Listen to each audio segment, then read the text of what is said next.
this bathtub, this ramp, this train. Will this train float better than this Thomas bath toy? Or maybe even the Theodore tugboat bath toys? The only way to find out is to see this crash of this train in one thing, slow motion. As you can see, it's starting to roll down the rails.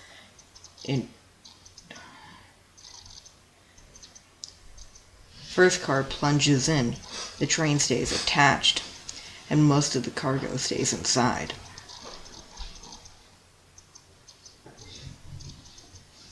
One piece of cargo bobs up from the ice cream car.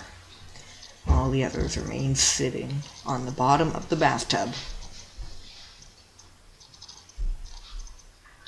On a second attempt with track going into the bathtub, the same piece of cargo floats back up, and this crash is more epic. That's all, and I hope you enjoyed. Have a great New Year.